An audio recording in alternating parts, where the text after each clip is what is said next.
December 25th, 1944. The Ardennes Forest, Belgium. Private First Class Raymond Collier, 20 years old, from Macon, Georgia, has not been warm since November. He has not had a full meal in 4 days. His division has been surrounded at Bastogne for 9 days, encircled by German armor, cut off from resupply, operating on ammunition and rations that were never meant to last this long. The fog has grounded Allied air support. The roads are controlled by German armor. By any rational military calculation, the situation of the 101st Airborne Division on the morning of December 25, 1944, is desperate. Collier knows this. Every man in every foxhole in the Bastogne perimeter knows this. And then, at approximately 0630, as the gray winter light begins to separate the tree line from the sky, something happens that Collier will spend the rest of his life describing to anyone who will listen. A jeep appears on the road behind the position. Then another, then a truck, moving carefully, lights off, engine low. They stop 50 meters back and men get out and begin moving forward through the snow on foot, carrying things. Large containers, insulated canisters, crates. Collier's sergeant appears at the lip of the foxhole and looks down at him with an expression Collier cannot immediately read. "Merry Christmas," the sergeant says. "Get your mess tin." What follows, in the foxholes and gun positions and aid stations of the surrounded 101st Airborne Division, on the morning of December 25, 1944, in 11-degree weather, 9 miles behind German lines, is Christmas dinner: turkey, mashed potatoes, gravy, green beans, cranberry sauce, bread, fruitcake, coffee, hot, all of it hot. Collier would later say, in an oral history recorded 50 years after the event, that he held his mess tin with both hands for a long time before he ate. Not because he wasn't hungry, he was nearly delirious with hunger, but because he needed to verify, with his palms, that the heat was real, that he was not dreaming it, or hallucinating it, or manufacturing it from the desperate wish of a 20-year-old in a frozen foxhole who had not been warm in 6 weeks. The heat was real. The army had come. On Christmas morning, into the siege, with dinner, he ate and wept and did not feel ashamed of either. To understand what happened in Bastogne on December 25, 1944, and what happened simultaneously in hundreds of other positions across the European theater, in conditions ranging from comfortable to catastrophic, you need to understand the institutional decision that made it possible. Not the logistics, not yet. The decision. The moment when someone in authority looked at the calendar, looked at the map, looked at the scale of what would be required and said, "We are doing this, for every man, on the day." The United States Army had established its position on soldier welfare clearly and early. The Thanksgiving program, its first full execution in 1942, had demonstrated both the feasibility and the strategic value of delivering holiday meals to men in forward areas. Christmas was the natural, inevitable sequel. Larger in emotional weight, more globally recognized, more deeply embedded in the cultural memory of almost every American soldier, regardless of background or faith, and falling, in 1944, at one of the most critical and brutal moments of the entire European campaign. The Battle of the Bulge, Hitler's last major offensive in the West, launched on December 16, 1944, through the Ardennes Forest, had torn a 60-mile gap in the Allied line and surrounded an entire American Airborne Division at Bastogne. It had produced, in the space of 9 days, the largest and most costly battle in American military history. And it had done so at Christmas. The German High Command had chosen the timing deliberately. Hitler believed that the Americans, unlike the Germans, were too attached to their civilian comforts, too emotionally dependent on the rhythms of peacetime life, to maintain cohesion when those rhythms were violently disrupted. An offensive at Christmas, at the moment when American soldiers would be most acutely aware of where they were not, of what they were missing, of the enormous distance between a foxhole in the Ardennes and the living rooms they had left behind, would, he calculated, break something in them that tactical pressure alone could not. He was wrong, but the reasoning was not entirely irrational. He had simply misread the evidence. He had seen the American attachment to holiday tradition and interpreted it as weakness. He had not understood, could not perhaps, understand from within the framework of a militarized state that had systematically subordinated individual emotional life to collective purpose, that the American army had already thought about this, had planned for it, had decided, months before the German offensive began, that Christmas dinner was going to happen, and that no enemy action was going to prevent it. The Quartermaster General's office had begun planning the 1944 Christmas operation in June. Turkey procurement contracts had been placed in July. Refrigerated shipping schedules had been adjusted in August to accommodate the holiday cargo. By September, the supply chain that would deliver Christmas dinner to several million American soldiers across multiple continents was already in motion, months before the Battle of the Bulge began. Months before anyone on either side knew that Christmas 1944 would be spent in the Ardennes. When the German offensive struck in December, it disrupted many things: supply roads, communication lines, unit cohesion in some areas, air operations. It did not disrupt the Christmas dinner operation. The Quartermaster Corps rerouted around the disruption with the adaptability of a system that had been stress-tested for 2 years and knew how to find another way. The turkey was already in Europe. It was getting through. The first thing to understand about the American Christmas operation in 1944 is the geography of the problem. By December of that year, American forces in the European theater were deployed across a front that stretched from the North Sea coast of the Netherlands to the Swiss border, a distance of roughly 450 miles. Behind that front, in varying states of repair and activity, lay the supply infrastructure of the largest military operation in American history. Depots, railheads, truck parks, field hospitals, airfields, fuel dumps, communication centers, and the ceaseless movement of men and materiel that kept the front alive. Overlaid on this geography was the Christmas problem. How do you deliver a specific, perishable, emotionally significant meal to several million men spread across 450 miles of active front, in winter conditions, during an ongoing enemy offensive, on a single day? The answer, developed by the Quartermaster Corps with the methodical precision that characterized everything it did, involved 3 parallel systems working simultaneously. The first system was centralized production. Large base kitchens and field bakery units positioned in rear areas, in England, in liberated France, in Belgium, began turkey preparation days in advance of December 25th. These facilities operated around the clock in the final week before Christmas, processing and cooking turkeys by the thousands, packing the cooked meat into insulated containers designed to maintain temperature for up to 6 hours, and loading those containers onto the distribution chain that would carry them forward. The second system was forward cooking. For units close enough to rear areas to receive raw or partially prepared turkey, unit cooks operated field ranges in forward positions, in barns, in ruined farmhouses, in tents, in whatever shelter existed, and completed the cooking on site. The M1937 field range, the kerosene-burning workhorse of American field feeding, was capable of producing a full turkey dinner for 100 men in under 2 hours, when properly supplied. On December 24th and 25th, 1944, these ranges were burning across hundreds of positions from the English Channel to the Rhine. The third system was emergency improvisation, the system that applied specifically to units like the 101st Airborne at Bastogne, where normal supply channels had been severed by enemy action. For these units, the Quartermaster Corps developed contingency plans that included aerial resupply of ration components, forward positioning of supplies before encirclement became complete, and the use of whatever transport could reach the position under fire. In the case of Bastogne, the Christmas dinner that reached Collier's foxhole on December 25th was the product of all 3 systems working in sequence. Turkey had been cooked at a base facility. It had been loaded into insulated containers. Those containers had been moved forward by truck to the last safe point on the supply road. From there, they had been transferred to jeeps and carried forward on foot by supply personnel who moved through contested ground in the dark, in the snow, on Christmas morning, because that was the job, and it was going to get done. The men who carried those containers forward have no names in the historical record. They are not in the documentaries. They are not in the memoirs of the generals. They were privates and corporals doing what they were told to do, which was get the Christmas dinner to the men who needed it, and they did it. The 1944 Christmas menu, as specified by the Quartermaster General's office, was designed to be as close to a civilian American Christmas dinner as operational conditions could support. It was not identical to the Thanksgiving menu.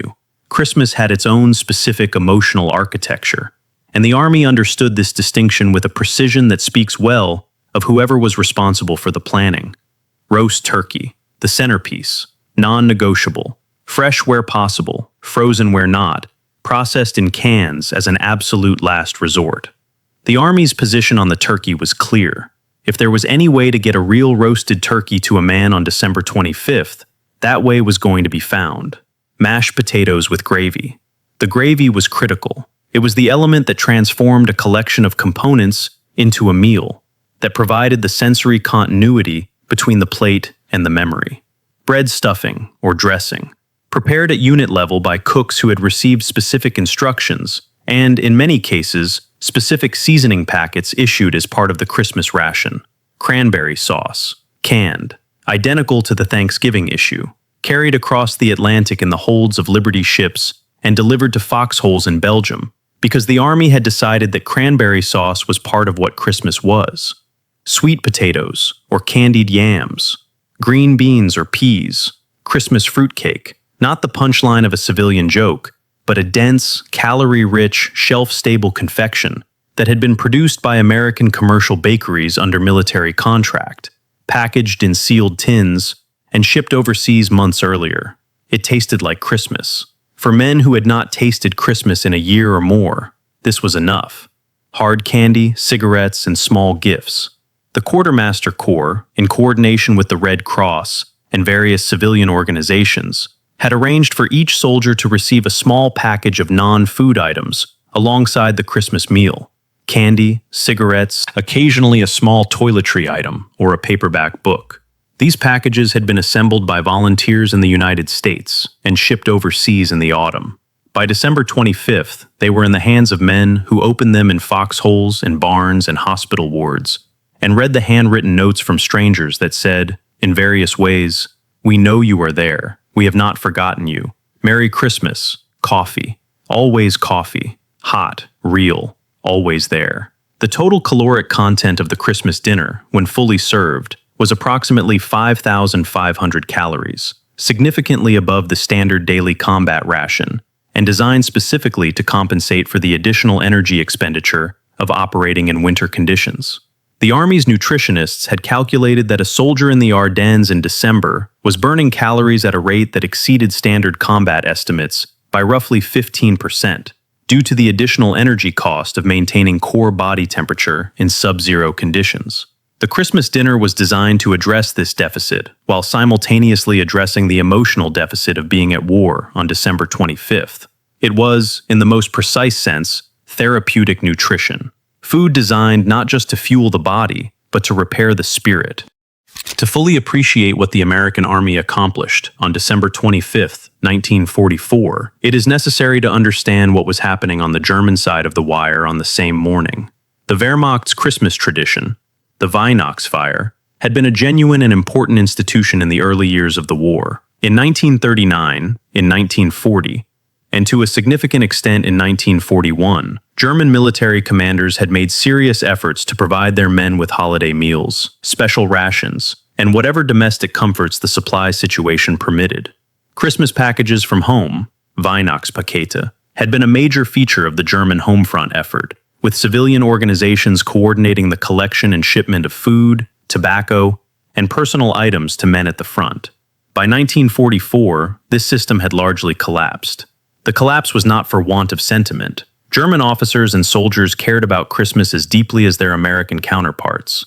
The collapse was structural. By December 1944, the German supply system was operating under conditions of near total breakdown.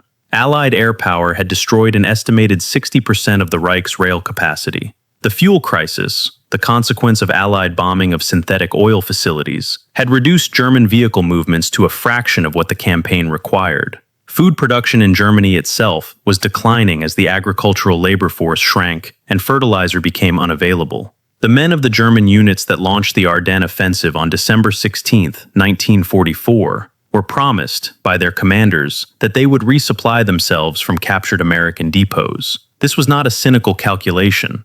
It was a desperate one. The German army in the Ardennes went into its last major offensive in the West, knowing that its supply situation was already critical and would not improve unless it captured American materiel. It did not capture enough. By Christmas Day 1944, German units in the Ardennes were experiencing acute fuel shortages that were stalling armored advances. Food supply to frontline units was intermittent. Hot meals were unavailable in many forward positions. The Weihnachtsfeier of 1944, to the extent that it occurred at all in the Ardennes, was cold rations eaten in the snow by men who were beginning to understand that the offensive on which everything had been staked was failing.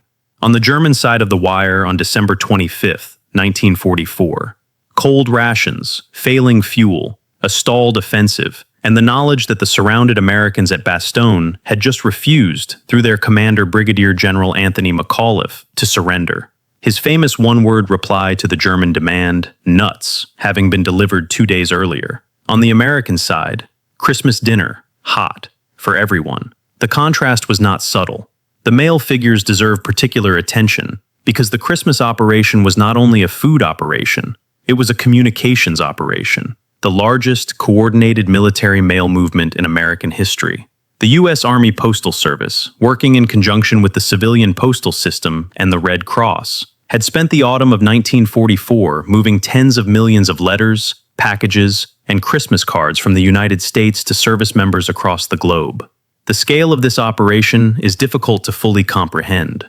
It required dedicated shipping capacity, allocated at a time when every ton of cargo space was contested between competing military priorities. It required sorting facilities in multiple countries. It required delivery to addresses that changed weekly as units moved with the front. It required, at the final mile, the same kind of individual human effort that had delivered the turkey to Collier's foxhole. A mail clerk moving forward in the dark with a bag of letters, because the letters were going to get there. They got there. Not all of them, and not always on time, but enough of them, on enough of the days that mattered, that the men who received them understood what the delivery meant. A nation thinking about them. On Christmas, by name. The financial cost of the American Christmas operation is difficult to isolate from the general procurement and logistics budget of the Quartermaster Corps. But estimates based on turkey procurement records, shipping manifests, and supply cost analyses from the period suggest that the 1944 Christmas dinner operation for the European theater alone cost the equivalent of several $100 million in today's terms. This money was spent by a government that was simultaneously funding the largest military buildup in human history, building ships, planes, tanks, artillery, and all the ammunition to fire from them. It chose to spend a significant additional sum on fruitcake and cranberry sauce, and insulated containers to keep the gravy hot on the way to Bastogne. This was a choice. It was made deliberately, by people who understood exactly what they were choosing between, and the consistency with which it was made, 1942, 1943, 1944, 1945, without interruption, without reduction, without the argument that the money could be better spent on weapons, tells you something important about the institutional values of the United States Army in the Second World War. It believed its men were worth the cost, not as a slogan, as a budget line. What Christmas does that Thanksgiving cannot. Thanksgiving is powerful, but Christmas is different. Christmas operates at a deeper level of emotional encoding, more universal, more personally specific, more laden with the particular textures of childhood memory that are the hardest to suppress and the most painful to be separated from.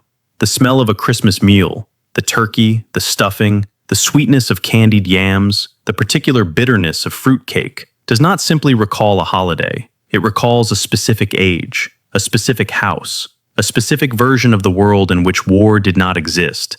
And the most pressing question of December 25th was whether the thing you most wanted had appeared under the tree. For a 20-year-old in a foxhole in the Ardennes, this is not a comfortable memory.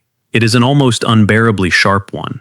And the Army, in deciding to deliver that memory in the form of a hot meal, was making a calculated bet that the pain of the memory was worth the restoration it provided.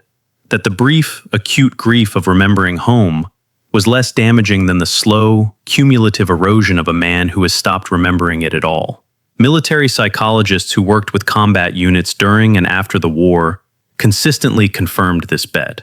Men who maintained strong connections to their civilian identity, through mail, through holidays, through the specific rituals that the Army worked to preserve, showed greater psychological resilience under sustained combat stress than men who had, in the phrase that appears repeatedly in post-war clinical literature, gone all the way over, who had stopped being civilians in uniform and become something harder and more purely military, at the cost of the emotional resources that would be needed to come back. The Christmas dinner was, in this framework, a psychological anchor, a deliberate institutional effort to keep men tethered to the people they had been and would need to be again. It cost money and logistics, and the extraordinary effort of people who carried insulated containers through the snow on Christmas morning. What it returned was soldiers who were still, underneath everything, human beings, and who fought, because of that, with something more than mechanical efficiency. The letters that American soldiers wrote home on or around December 25, 1944, are among the most remarkable documents of the war. They are remarkable not for what they describe of the fighting, censorship, and the natural reticence of men protecting their families from the full truth of what they were experiencing, ensured that the horror was largely absent, but for what they describe of the meal. Page after page, from Belgium and France and Italy and the Pacific, from men of every background and education level, the letters return to the same subject with the insistence of something that cannot be left alone. The turkey, the gravy, the way the fruitcake tasted exactly right, even though fruitcake was never anyone's favorite thing under normal circumstances. The coffee, the moment of sitting down, even in a bombed-out farmhouse or a snow-covered foxhole with a mess tin balanced on a knee, and being briefly, entirely, somewhere else. Private Second Class Joseph Marchetti, 3rd Infantry Division, wrote to his parents in Philadelphia on December 26, 1944. Yesterday we had Christmas dinner, and I want you to know it was real. Turkey and everything that goes with it. Hot. I don't know how they did it, and I've stopped asking how the Army does things because the answer is always a miracle. I thought about your table the whole time I was eating. Pop's chair. The way the kitchen smells. Mama, I thought about you making the gravy from the pan drippings, and I almost couldn't finish my plate. Almost. I finished it. I am okay. I am more okay today than I have been in a while. Sergeant Daniel Kowalski, 82nd Airborne Division, wrote to his wife in Chicago. Christmas dinner came up to us yesterday, and I ate it sitting in a barn with 11 other men and a pig that didn't seem to care what day it was. The turkey was real, and so was the gravy. And someone had found a radio somewhere, and we could hear music, and for about 40 minutes I was so close to home I could have touched it. I need you to know that there are 40 minutes in my life that will always be Christmas 1944 in that barn, and they were good minutes. Hold on to that for me. Sergeant Kowalski was wounded at the Siegfried Line in February 1945. He survived the war, returned to Chicago, and named his first son Daniel Raymond. Raymond being the name of a man from his unit who did not come home from the Ardennes. He kept the letter. His daughter donated it to the Illinois State Military Museum in 2009. The German witness, again. By December 1944, German intelligence had been observing and analyzing American holiday operations for 2 full years. The Thanksgiving programs of 1942 and 1943 had been documented, assessed, and included in morale and logistics reports that circulated through the German command structure with a regularity that suggests they were taken seriously. The Christmas 1944 operation, occurring as it did at the height of the Ardennes offensive, at the moment of maximum German pressure on American lines, produced a particular quality of response in those reports that is worth examining. An intelligence assessment prepared by the staff of the 5th Panzer Army in late December 1944, partially recovered in the Bundesarchiv, contains the following observation about American supply operations during the Ardennes period. Despite the disruption of main supply routes by the current offensive, American units continue to receive materiel support at a level that exceeds operational requirements. Prisoner reports and observation confirm the delivery of special rations consistent with the American Christmas holiday custom on December 25th across multiple sectors. The ability to maintain this level of welfare support under current operational conditions indicates a supply depth and organizational resilience that our own system cannot match in the present theater. The morale implications for American forces are assessed as significant. Read that language carefully. This is a German intelligence officer, writing at the moment of Germany's last great offensive gamble in the West, acknowledging in official documentation that the Americans had just delivered Christmas dinner to their surrounded troops, and that this fact had morale implications that the German army could not counterbalance. He is not wrong. He is simply, in the careful language of his profession, describing defeat. The German soldier in the Ardennes on December 25, 1944, was not unaware of what was happening on the other side of the line. Prisoners talked. Observation posts reported. The smell of cooking, that specific, impossible smell of roasting turkey drifting through frozen forest air, was itself a piece of intelligence. It said, "They are fed. They are warm, or they have been warm recently. They are being taken care of by a system that has not forgotten them." On the German side, cold rations and a stalling offensive in fuel that was running out. The Battle of the Bulge would be decided ultimately by many factors, by Patton's armored relief of Bastogne, by the clearing of the skies that allowed Allied air power to devastate German supply columns, by the fundamental arithmetic of a German army that had spent its last reserves on an operation that could not succeed. But it was also decided, in ways that resist easy quantification, by the difference between what American soldiers ate on December 25, 1944, and what German soldiers ate on the same morning. One side was eating Christmas dinner. The other was running out of fuel. One side was receiving letters from home. The other was watching its last offensive die in the snow. The strategic consequences of the American Christmas feeding operation in 1944 operate on several levels, some direct and measurable, others more diffuse but no less real. The most direct consequence is morale cohesion under siege conditions. The case of the 101st Airborne at Bastogne is the most dramatic example, but it is not the only one. All along the Ardennes front, American units that received Christmas dinner on December 25th showed, in the assessments of their commanders, in their post-war accounts, and in the observable fact of their continued effective resistance, a quality of resolution that the German offensive had expected to crack, and failed to crack. General Anthony McAuliffe, the man who replied "nuts" to the German surrender demand, was asked in a post-war interview what had sustained the 101st during the 9 days of encirclement at Bastogne. He cited ammunition, training, unit cohesion, and leadership. He also cited, without apparent self-consciousness, the Christmas dinner. "It told the men something," he said. "It told them they hadn't been forgotten. You can fight on empty for a while, but you can fight a lot longer if you know someone is trying to fill you up." This is the strategic logic of the Christmas operation stated in its simplest form. It is not sentiment. It is force maintenance, the deliberate use of logistical resources to sustain the psychological coherence of men under maximum stress at a critical moment in the campaign. The Battle of the Bulge, at its most fundamental level, was a test of American will. Hitler's calculation was that the Americans would crack, that the combination of tactical surprise, overwhelming initial force, and the psychological weight of being attacked at Christmas would produce a collapse in morale that would allow the German thrust to reach Antwerp and cut off Allied supply to the north. The Americans did not crack. They bent in places, and fell back in places, and suffered enormously in places. The massacre at Malmedy, the desperate fighting at St. Vith, the long, cold misery of the Bastogne perimeter. But they held. And they held, in part, because the institution behind them had spent 6 months planning how to feed them on December 25th, and had executed that plan under fire, and had delivered the message, in turkey and gravy and fruitcake and coffee, that they were not alone. That message has a strategic value that no analyst has ever successfully quantified, but every soldier who received it on that particular Christmas morning could have told you, without hesitation, that it was real. What the Germans built instead.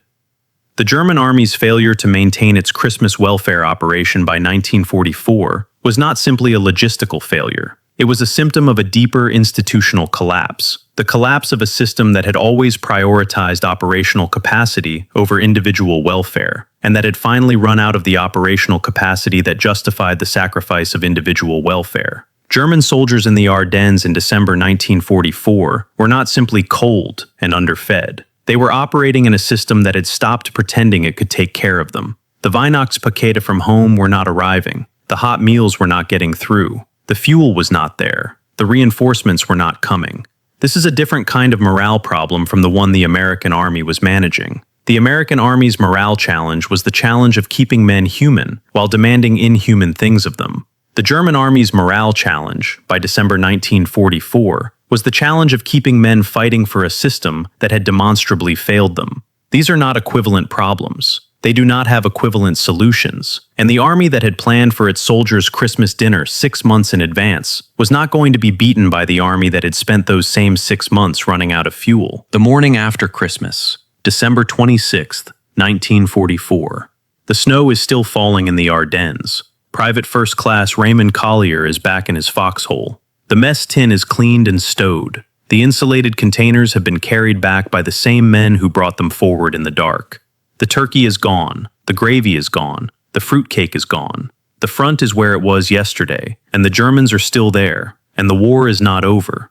But something has shifted, something small and fundamental and very difficult to articulate to someone who was not in that foxhole on that morning. He had been fed, on Christmas, by an army that had planned, 6 months ago, to feed him on Christmas, that had entered into procurement contracts and shipping arrangements and distribution schedules on his behalf, before he knew where he would be on December 25th, before anyone knew the Ardennes would be where the war went in December. The system had anticipated his need and met it.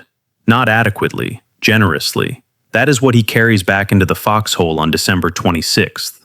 Not the calories, though those matter, and they will matter in the fighting that lies ahead. Not the specific taste of the turkey or the cranberry sauce, but the knowledge that the system behind him is capable of this, that it thought of him, that it spent money and effort and the cold morning courage of supply personnel moving through snow under German observation to put hot food in his hands on the day when hot food in the hands of a 20-year-old from Georgia meant something that no purely military calculation can fully capture. The Battle of the Bulge would end on January 25th, 1945. The German offensive would be decisively repulsed. Bastogne would be relieved. The road to Germany would be opened. Raymond Collier would survive the war. He would go home to Macon, Georgia. He would have children and grandchildren, and every December 25th, for the rest of his long life, he would eat Christmas dinner and think about a foxhole in the Ardennes and a mess tin full of turkey that had no business being there. He would never stop being grateful that it was. The army that fed him that morning, that spent 6 months planning how to reach him in that frozen forest on that particular Thursday, was not simply a military organization. It was a democratic civilization's fullest expression of what it believed about the men it sent to fight, that they were worth planning for, worth spending on, worth reaching, at whatever cost, with the specific tastes and smells of the world they were fighting to return to. Germany had an army. America had that, and Christmas dinner. In the end, it was not a close contest.